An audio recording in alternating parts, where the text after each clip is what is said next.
Everyone, आज का हमारा टॉपिक है वो है फंक्शन। अब फंक्शन हमारे पास क्या होते हैं? फंक्शन हमारे पास कलेक्शन ऑफ स्टेटमेंट है, ठीक है, जिन्होंने कोई ना कोई टास्क परफॉर्म करना है, ठीक है। इस चीज़ को आगे हम लोग समझते हैं, लेकिन उसके पहले कुछ पॉइंट्स हम आपको याद कर लें कि एक प्रोग्राम के अंदर कभी भी सेम नेम वाले फंक्शन नहीं होंगे, ठीक है। मतलब कि जितने भी आप प्रोग्राम के अंदर फंक्शन बनाएंगे उन सब का यूनिक नेम होगा, हर फंक्शन का यूनिक नेम होगा। कोई भी दो फंक्शन इस तरह के नहीं होंगे कि जिनका सेम नेम हो, ठीक है। हर फंक्शन का अपना एक नाम होगा, अलग नाम होगा, सेम नेम वाले फंक्शन नहीं होते, ठीक है। हर फंक्शन का एक यूनिक नेम होता है, ठीक है। दूसरा हमारे पास आता है कि इसी में कोई भी लिमिटेशन नहीं है कि एक प्रोग्राम के अंदर इतने ही फंक्शन होने हैं, ठीक है। एक प्रोग्राम में जितनी आपको ज़रूरत है आप उतने फंक्शन बना सकते हो, ठीक है।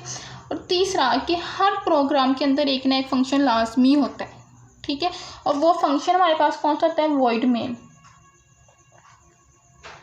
ये अगर किसी ने प्रोग्राम लिखे हैं या पढ़े हैं तो पता होगा कि जब हमारे पास प्रोग्राम की बॉडी स्टार्ट होती है, ठीक है, जब हमारी कोड ऑफ लाइन स्टार्ट होती है उससे पहले क्या लिखा होता है?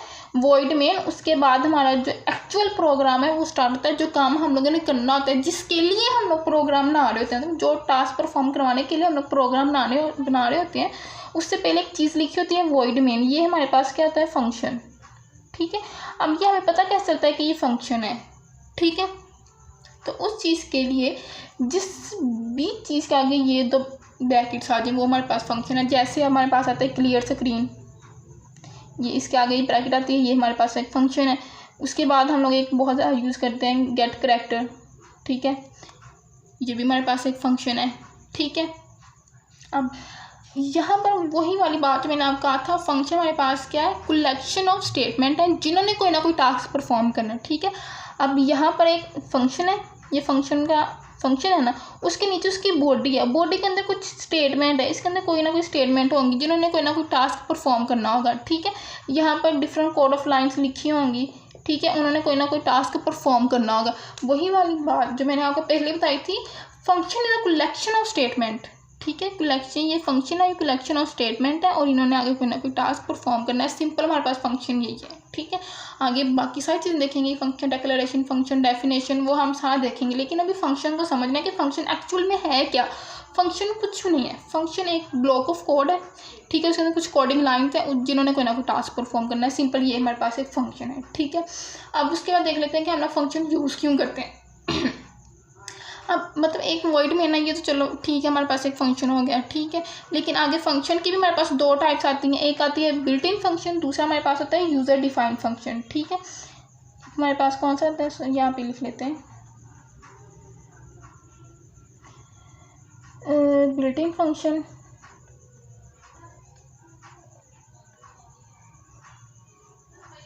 दो टाइप आ गई इसकी, ठीक है। और दूसरी कौन सी है? यूज़र डिफाइंड, ठीक है। ये हमारे पास फंक्शन की दो टाइप्स हैं, एक बिल्ट इन फंक्शन है, एक यूज़र डिफाइंड फंक्शन है, ठीक है।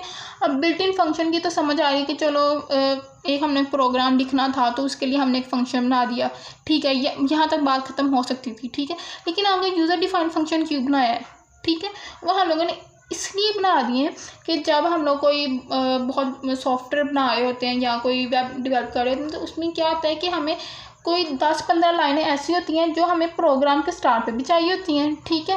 और वही 10-15 लाइनें प्रोग्राम के एंड पे या मिड पे भी चाहिए होती हैं, ठीक है। अब जो डेवलपर होगा वो क्या करेगा? वो 10-15 लाइनें बार बार नहीं लिखेगा। एक तो प्रोग्राम लेंथी होता जाएगा, जब प्रोग्राम जितना लेंथी होता जाए उतनी उसमें जो कम्प्लेक्सिटी है उसकी इंक्रीज़ हो जाती है, ठीक है। तो दूसरा टाइम कंज्यूमिंग होता है कि 10-15 लाइनें पहले लिखी हैं फिर 10-15 लाइनें बाद में लिखो, तो इस तरह नहीं करता। वो क्या करता है कि एक फंक्शन बना लेता है, जैसे कि वॉइड मेन है, यहाँ पे हम वॉइड शो का बना लेते हैं, ठीक है। ये तो हमारे पास मेन फंक्शन है ना, यहाँ पर हम लोगों ने वॉइड शो का बना लिया, ठीक है। अब इसके भी आगे डिस्कस करते हैं कि ज़रूरी नहीं है कि यहाँ पर वॉइड ही लगाना है, ठीक है। डिस्कस करते हैं कि यहाँ पर हम लोग वॉइड क्यों लगाते हैं, ठीक है।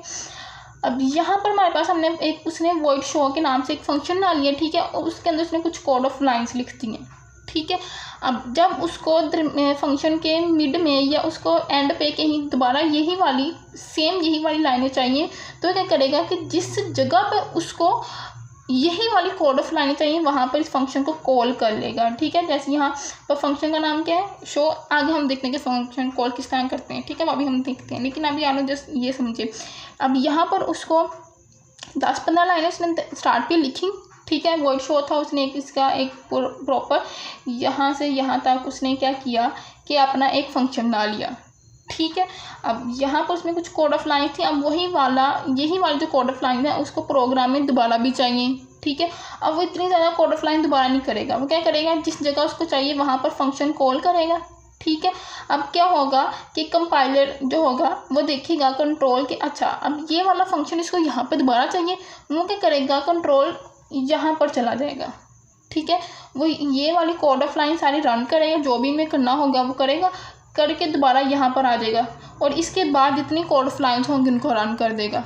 ठीक है, इस चीज़ के लिए हम लोग फंक्शन यूज़ करते हैं। जो सॉफ्टवेयर होते हैं जितनी भी, उनमें होता है कि कुछ कोड ऑफ लाइन्स हमें बार बार रिक्वायर्ड होती हैं, तो उसके लिए क्या करते हैं कि जो डेवलपर होता है कि उसको बार बार नहीं लिखता, वो करता है कि एक फंक्शन बना लेता है उस चीज़ का, उन लाइनों का, उन कोड ऑफ लाइन्स का एक फंक्शन बना लेता है। ठीक है, फिर उसको जिस जगह पर बार बार मतलब जहाँ भी उसको दोबारा वही वाली कोड ऑफ लाइन्स चाहिए होती हैं, वो करता है कि जिस नाम से उसने फंक्शन बनाया होता है वो उस नाम से फंक्शन को कॉल करता है और उसको दोबारा वो जहाँ पर उसने 15 लाइन लिखनी है वहाँ एक लाइन लिखने से उसका सारा काम हो रहा है।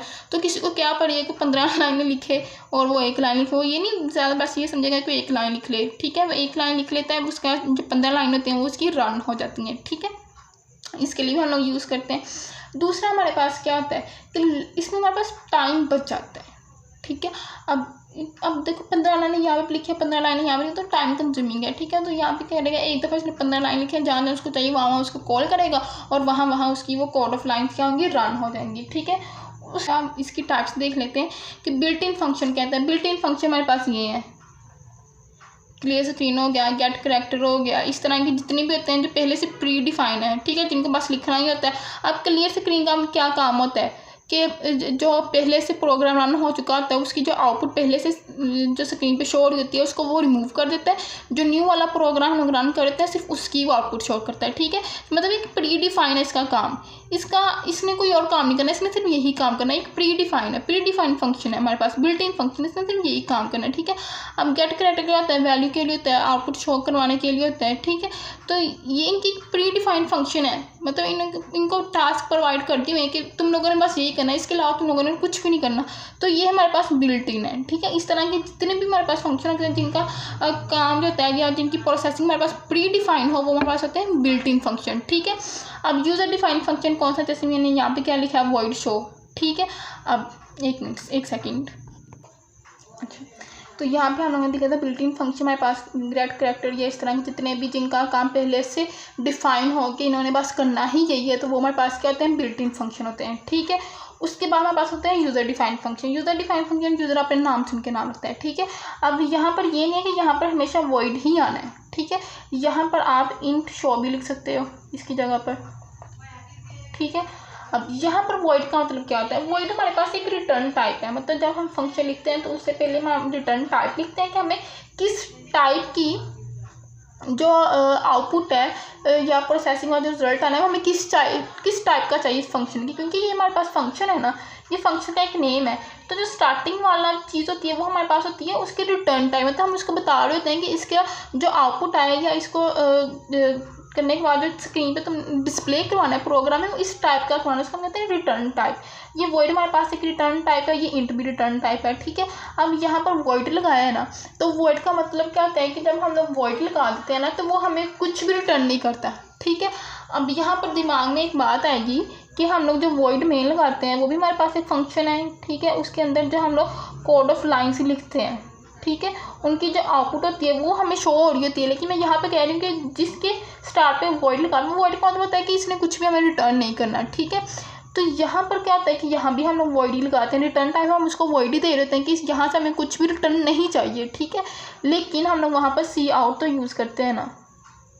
ठीक है, अगर हम लोग वॉइड यूज़ नहीं करते लेकिन हम उसकी आउटपुट लेने के लिए उसकी जगह पर सी आउट यूज़ कर लेते हैं, जिसकी वजह से कि हमें जो स्क्रीन पे आउटपुट शो हो जाती है। ठीक है, अगर आप वॉइड मेन लिख रहे हो और एंड पे सी आउट नहीं लिख रहे या गेट करैक्टर नहीं लिख रहे तो वो आपको स्क्रीन पे कुछ भी शो नहीं करेगा। ठीक है, क्योंकि रिटर्न टाइप वॉइड का मतलब क्या होता है कि हमें कुछ भी नहीं चाहिए, इससे हमें कुछ चाहिए ही नहीं, ठीक है, ये वॉइड का मतलब होता है। अब इसके बाद हमने यहाँ पे क्या लगा दिया, इंट लगा दिया। अब इसका क्या मतलब है कि अगर हम लोग कोई 2 नंबर का एवरेज निकाल रहे हैं या कोई प्लस माइनस कर रहे हैं, कुछ भी हम लोग कर रहे हैं, तो उसका हमें क्या चाहिए, हमें इंटीजर वैल्यू इनपुट में चाहिए।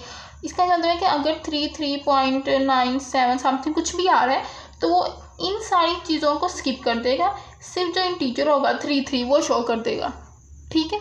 इंट का मतलब ये है कि हमें इंटीजर टाइप आउटपुट हमें रिटर्न पे चाहिए। जो उसकी ये जो स्टार्टिंग वाली चीज़ होती है ना, ये आगे वाली वीडियो में इंशाल्लाह हम लोग देखेंगे कि फंक्शन का नेम हम लोग किस तरह रखते हैं, फंक्शन डिक्लेरेशन, फंक्शन डेफिनेशन में सारा डिटेल से हम लोग देखेंगे। वैसे ओवरव्यू दे रही हूँ कि वॉइड के मतलब होता है कि हमें इससे कुछ चाहिए नहीं, इसकी वॉइड एक रिटर्न टाइप है, इसमें कहते हैं ये हमें चाहिए नहीं, ठीक है। प्रोग्राम का नाम से पहले जो एक चीज़ होती है वो हमारे पास होती है रिटर्न टाइप। आप इंट की जगह पर यहाँ करैक्टर भी लिख सकते हैं। क्या हमें इस जो फंक्शन है इसके अंदर जो कोड ऑफ लाइन्स है इसको रन करने के बाद जो हमें आउटपुट चाहिए वो करैक्टर टाइप चाहिए, ठीक है।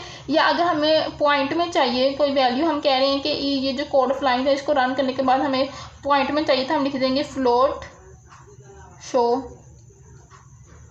ठीक है। अब जरूरी नहीं आप यहाँ पर शो ही लिखें, आप कुछ भी लिख सकते हैं, जो आपका प्रोग्राम का नाम लिखने का दिल चाहे वो आप लिख सकते हैं। लेकिन जो प्रोग्राम के नाम से पहले हम लोग चीज़ लिखते हैं कि रिटर्न टाइप होती है। इससे हमें क्या पता चल रहा होता है कि प्रोग्राम जो फंक्शन के अंदर हमने कोड ऑफ लाइन्स लिखी है वो रन करने के बाद हमें किस तरह की वैल्यू आउटपुट करें, मतलब उसको बताना भी तो है ना कि भाई तुमने आउटपुट करनी है तो तुमने किस तरह की करनी है। उसको कुछ इंस्ट्रक्शन देंगे तो काम करेगा, कंप्यूटर चलता है हमारी मर्जी से, हम उसको इंस्ट्रक्शन देते हैं तो परफॉर्म करना है। तो यहाँ पर भी हमें उसको इंस्ट्रक्शंस देनी है कि भाई तुमने इसको रन करना है और रन करने के बाद तुमने हमें इस तरह की आउटपुट करनी है, ठीक है। तुमने इस तरह रन करने के बाद इस तरह का रिजल्ट तुमने शो करना है हमें, ठीक है। अब जहाँ हम वॉइड लगाते हैं, वॉइड का मतलब क्या है कि हमें इसे कुछ भी रिटर्न पे नहीं चाहिए, ठीक है। अब जहाँ पर इंटीजर लगाएं, इंटीजर का मतलब ये है, इंट का मतलब हमें इंटीजर टाइप चाहिए इससे आउटपुट, ठीक है। करैक्टर का मतलब क्या है कि हमें इसे करैक्टर टाइप आउटपुट चाहिए, ठीक है। अब फ्लोट का मतलब क्या है कि हमें इससे पॉइंट वाली आउटपुट चाहिए, ठीक है। तो इस तरह से जिस भी टाइप की हमें आउटपुट चाहिए होगी अपने फंक्शन से रिटर्न पे, उसके रन होने के बाद जिस तरह का भी रिजल्ट हमें उससे चाहिए होगा वो हम लोग लिख देंगे, ठीक है, उसके रिटर्न टाइप के साथ, ठीक है। और वॉइड का मतलब मैंने आपको बता दिया, वॉइड का मतलब है कि हमें कुछ भी नहीं चाहिए। और हम लोग वॉइड जो मेन फंक्शन है, अक्सर बच्चों के दिमाग में क्वेश्चन आएगा कि जो हम मेन फंक्शन लिखते हैं, मैंने बताया कि वॉइड मेन फंक्शन है, ठीक है, उसके अंदर कुछ कोड ऑफ लाइन्स लिखी हुई हैं, ठीक है। लेकिन मैं अभी कह रही हूँ कि वॉइड का मतलब क्या है कि जो चीज़ हमें नहीं चाहिए, जब हम वॉइड लगा देते हैं तो हम उसको कह देते हैं कि हमें इस फंक्शन से कुछ भी नहीं चाहिए, लेकिन हम उसके अंदर गेट करैक्टर और सी आउट यूज़ कर लेते हैं, जिसकी वजह से हमें जो है स्क्रीन पर रिजल्ट शो हो जाता है। अगर हम लोग ये ना लगाएं तो हमें कुछ भी शो नहीं करेगा, ठीक है। आई होप सो आप लोगों को समझ आ गई है। बाकी इंशाल्लाह नेक्स्ट वीडियो में हम इसकी डिटेल सारी देखेंगे। अगर आप लोगों को कोई क्वेश्चन हो तो आप लोग प्लीज़ पूछिएगा। ओके, अल्लाह हाफिज़।